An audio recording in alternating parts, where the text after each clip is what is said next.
यदि आप दुनिया में बदलाव देखना चाहते हैं तो सबसे पहले क्या है, हमें स्वयं में बदलाव लाना चाहिए। एक पिता ने पुत्र से कहा, एक बाप ने बेटा से कहा कि बेटा, जवाहरलाल नेहरू जब तुम्हारी उम्र के थे 22 वर्ष के, तो हर क्लास में फर्स्ट है ना, फर्स्ट डिवीजन से पास होते। ध्यान से सुनिएगा क्या कहते हैं।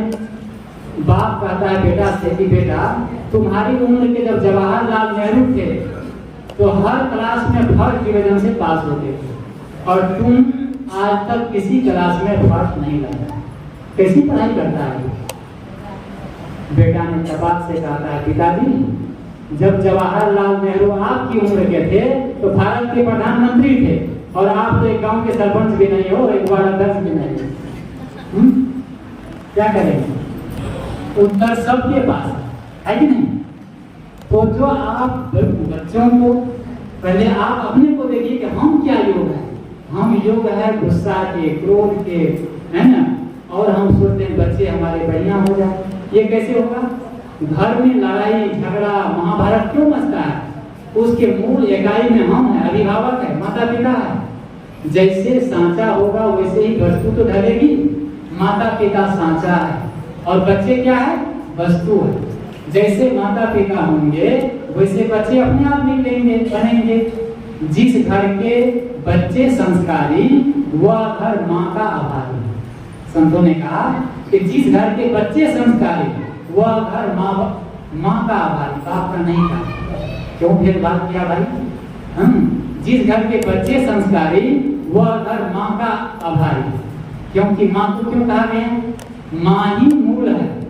माता माँ जैसे सिखाएंगे, जैसे बोलेंगे वैसे बच्चे सीखेंगे। पिता है, पिता बाहर रहते हैं, बाहर काम करते हैं, लेकिन बच्चे को सबसे अधिक प्यार किससे होते हैं, माँ से। तो यहाँ पर मूल को मैं आऊँ, मैं कहा था, कबीर साहब कहते हैं कि जो जग वर्त दान भजन बिनु कुछ दिखा है।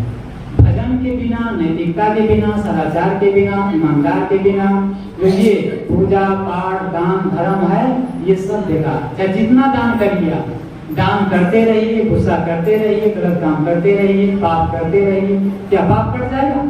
लोग पाप काटने के लिए पंडित को बुलाते हैं ना, पूजा करवाते हैं, घर में पूजा कर दीजिए। तो पूजा करना अच्छी बात है, लेकिन पूजा करा करके आप पाप कैसे करेगा।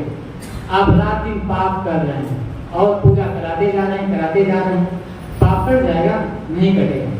पाप कब कटेगा, पूजा करा लीजिए और संकल्प लीजिए कि आज से मुझे कोई पाप नहीं करना है, कटु नहीं बोलना है, गलत नहीं काम करना है, तब पाप कटेगा, ऐसे नहीं कटेगा। इसीलिए कहते हैं कि जो जग वर्त दान भजन बिनु तुझ दिखाई, हिंदू तुरुक रमैनी शब्दी साथी, पक्षपात नहीं वचन सभी के एक की बात। कबीर साहब ने क्या किया, उस समय दो जो है ना, दो मेन मुद्दा थे, हिंदू और मुसलमान। तो कबीर साहब ने कहा कि हिंदू तुरुक परमान रमैनी शब्दी साथी। कबीर साहब ने हिंदू के लिए, मुसलमान के लिए, संपूर्ण मानव जाति के लिए शब्द और साथी और रमैनी, इन तीनों में अपनी उपदेश, अपनी बातें, सबके लिए आत्म कल्याण की बातें कहा है। आरूढ़ दशा हुई जगत पर, मुख देखी नाई धनी, कबीर कानी राखी नहीं, वर्ण आश्रम षड्दर्शन। कबीर साहब कहते हैं आरूढ़ दशा का होता है तटस्थ, दृष्टा। कबीर साहब इस संसार में आए और बिल्कुल तटस्थ होकर के, दृष्टा होकर के, सबको अपनी बातें जो सब बात थी वो कहा, और मुख देखी नाई बनी, किसी के मुख देखी बात, दलो कपो की बात कबीर साहब कहना नहीं जाने। मैं सच्चे पद का राही हूँ, का सबका दिन को रात नहीं, और ईमान बेर दो टुकड़ों में, यह मेरी बस की बात नहीं। कबीर साहब कहते हैं। कबीर साहब सच्चे धागे के बने थे, वो किसी भी तरह से उसको तोड़ नहीं पाए, चाहे जितनी भी प्रतिकूलता आई। तो कबीर साहब ने, ये कबीर साहब कहते हैं कि आरूढ़ दशा है जगत पर, मुख देखी नाई बनी, कबीर कानी राखी नहीं, वर्ण आश्रम षड्दर्शनी। हमारे भारत देश में 6 दर्शन है, योगी, जंगम, सेवड़ा, सन्यासी, दरवेश और ब्राह्मण। दर्शन का अर्थ होता है धर्म। जो हम लोग पूजा करते हैं ना, कबीरपंथ, वैष्णव और जैन, बौद्ध जो मानते हैं हम लोग, जो साधु संत है, जो धर्म है, ये 6 दर्शन में सारे धर्म है। 6 दर्शन इसको कहते हैं षड दर्शन। तो ये 6 दर्शन है। कबीर साहब ने इन 6 दर्शनों के लिए, कहानी का अर्थ होता है मर्यादा, 6 दर्शनों के लिए, संपूर्ण धर्म के लिए कहने में अपनी बात मर्यादा और गलत बातों का समर्थन ये कबीर साहब कभी नहीं किया। ये कुछ बातें कबीर साहब का व्यक्तित्व, कर्तव्य और उनका दर्शन, उन्होंने समाज को क्या दिया, इन सब विषयों पर ये चर्चा सुख और शांति के लिए, हमारे कल्याण के लिए कबीर साहब ने कहा, जो तू चाहे मुझको छाड़ सकल की आस, मुझ ही ऐसा हो सब सुख तेरे पास। सब लोग सुखी होना चाहते हैं, है ना, सब लोग सुखी होना चाहते हैं। कबीर साहब ने एकदम मंत्र बताते हैं कि जो तू चाहे मुझको मतलब मेरे समान सुखी होना चाहते हो तो छाड़ सकल की आस, तो मुझे ऐसा हो सब सुख तेरे पास। मुझे ऐसा हो मतलब संसार की आशा छोड़ दो। आप लोग कहेंगे घर परिवार बाल बच्चा कोठी बंगला दुकान चोरी सब कुछ छोड़ दो, और कबीर साहब के पीछे चलते हैं? नहीं, कबीर साहब घर छोड़ने के लिए नहीं कह रहे हैं। कबीर साहब व्यापार बट्टा और जिम्मेदारी सब छोड़ने के लिए नहीं कह रहे हैं। यहाँ छोड़ने की बात है मन की आशा, मन के तृष्णा, मन के विकार, मन का लोभ लालच, इसको छोड़ दो। ईर्ष्या द्वेष ये तो हम पकड़े हैं।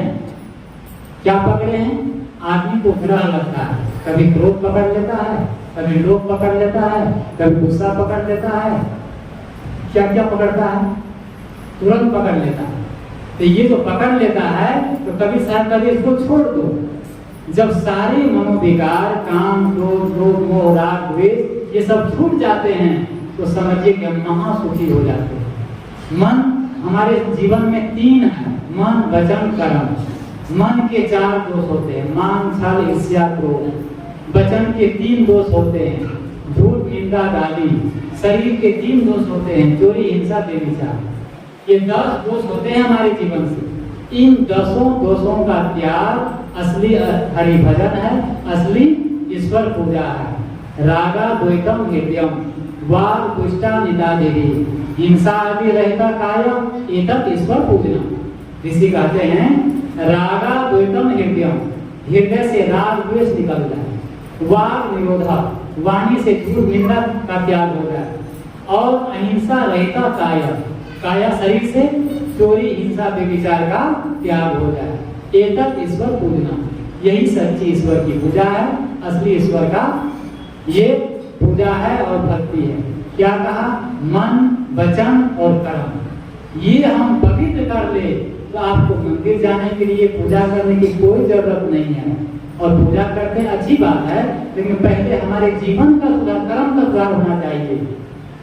कर्म का सुधार, यदि कर्म हमारे सही है तो समझिए कि सब पूजा हो रही है। इसलिए कबीर साहब और कहा कि संतों सहज समाधि भली, गुरु प्रताप भयो जा दीनते, सुरतिन अंत चली, जहाँ जहाँ डोलो सो परिक्रमा, जो कुछ करो सो पूजा, जब सोओ तब करो दंडवत, भाव मिटाओ सोजा, आंख न मूंदो कान न रोधो, काया कष्ट न धारो, फूले नैन हंसी हंसी पहचानो, सुंदर रूप निहारो, शब्द निरंतर से मन लागा, मलिन वासना त्यागी, उठत बैठत कबू न छूटे, ऐसी ताली लगा।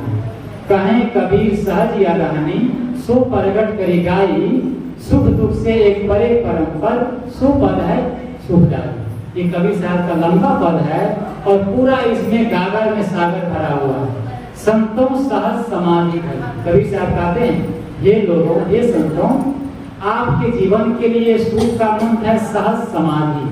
सहज समाधि अच्छी वस्तु है, अच्छी चीज है। सहज का अर्थ होता है ओरिजिनल, डुप्लीकेट नहीं, प्योर। हम जब स्नान करते हैं साबुन लगा लेते हैं, स्नान कर लेते हैं, फ्रेश हो जाते हैं, बढ़िया निकलते हैं, तो ये सहज सौंदर्य है, सहज सौंदर्य। और फिर गाल में पाउडर लगाते हैं और ब्यूटी पाउडर करते हैं जिसको कहते हैं असहज। ये क्या हो गया? डुप्लीकेट, ठीक है ना, ये डुप्लीकेट हो गया। तो ये जिस प्रकार चेहरा हम नहा धो लिए, सहज साबुन लगा लिए तो सहज सौंदर्य होगा, इतना बढ़िया है। अब शरीर पर एक से एक पाउडर, एक से एक जो है वो मेकअप करते हैं, तो ये सब कभी साथ कहते हैं ये क्या हुआ? असहज हुआ। ये बात नहीं कि नहीं करना चाहिए, ये नहीं कह रहे हैं, ये असहज हुआ। इसी प्रकार हमारे जीवन जीने के लिए जो हमारा जीवन है, जानते हैं जीवन हम सबका बिल्कुल सहज है, लेकिन असहज क्यों बन गया है? असहज में क्या कहा? असहज का अर्थ है बनावटी, डुप्लीकेट, अतिरिक्त, अतिरिक्त ऊपर लेपन करना। आज सारा दुख अतिरिक्त से है, डुप्लीकेट से है। यदि हम अतिरिक्त को हटा दे तो हमारा जीवन बिल्कुल सहज हो जाएगा। अतिरिक्त क्या है?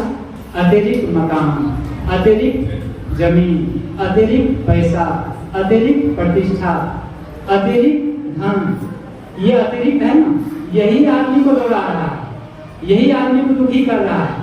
ये अतिरिक्त को हटा दीजिए, जीवन बिल्कुल सहज है, सरल है और बढ़िया चैन से सोइए।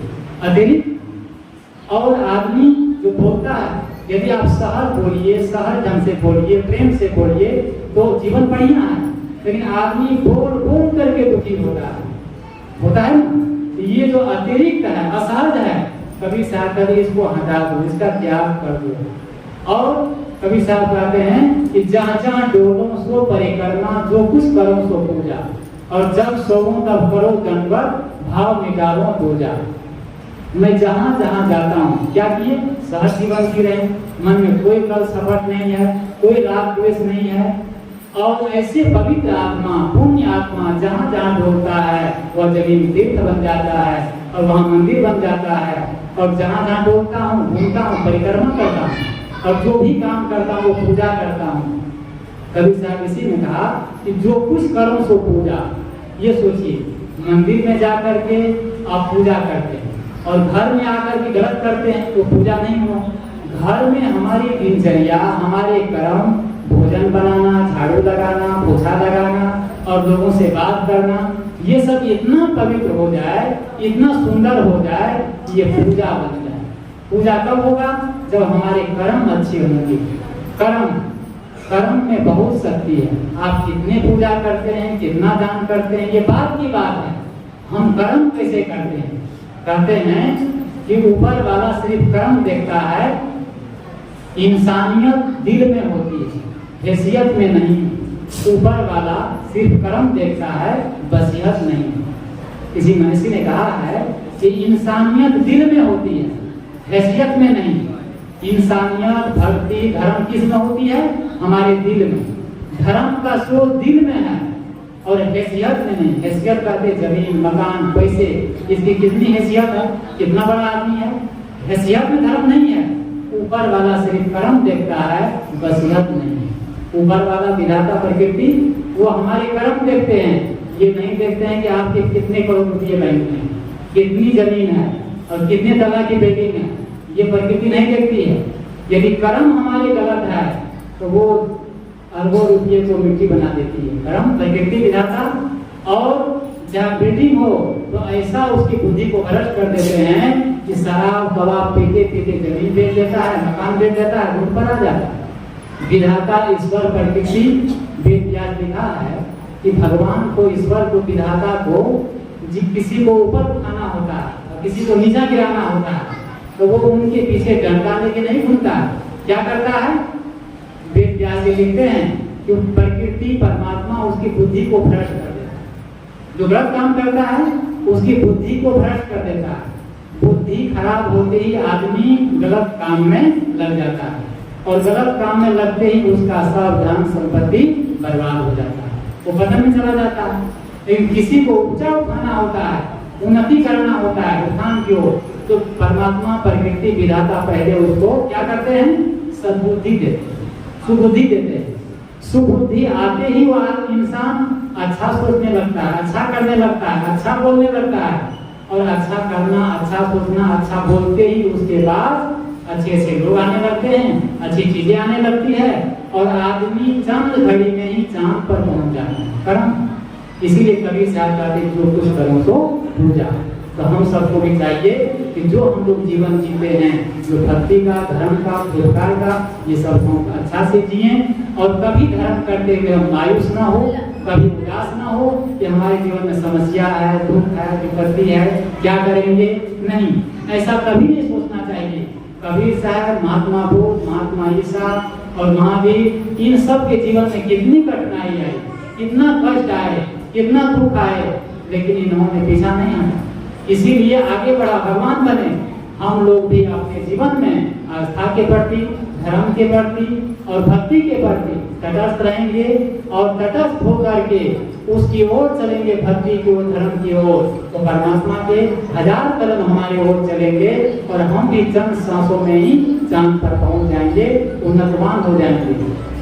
कहते हैं सम्मा बुझ जाए तो जल सकती है, किश्ती हर तूफान से निकल सकती है।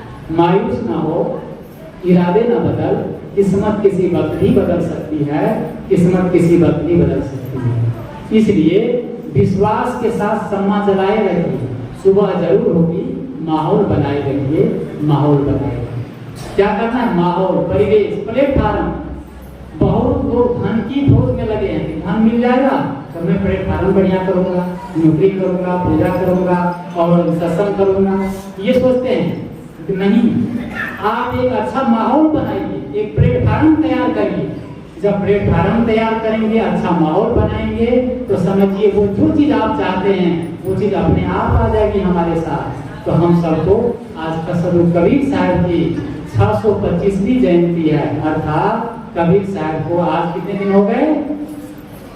आप लोग बोलिए, 625 साल हो गए और इतने दिन से उनकी जयंती मनाई जा रही है। और हम लोग एक ऐसे महान संत के हम लोग अनुयायी है, भक्त है, और सब लोग, ये नहीं कहता हूँ कोई अन्य पंथ मत वाले हैं, उसके नहीं, संत सबके लिए बराबर होते हैं। भगवान, ईश्वर, प्रकृति जो है सबके लिए है।